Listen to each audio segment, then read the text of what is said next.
শিক্ষাগুরু কবি অপূর্ব দত্ত।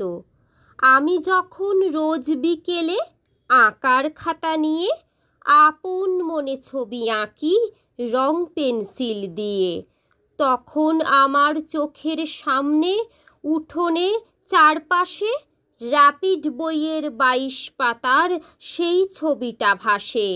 মাথায় সাদা পাগড়ি, চোখে চশমা, মুখে হাসি।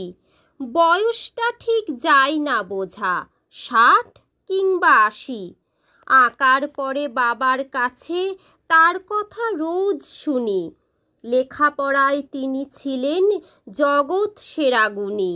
যাঁর নামেতে, যাঁর কথাতে লুকিয়ে আছে জাদু, তিনিই হলেন সর্বপল্লী রাধাকৃষ্ণান দাদু।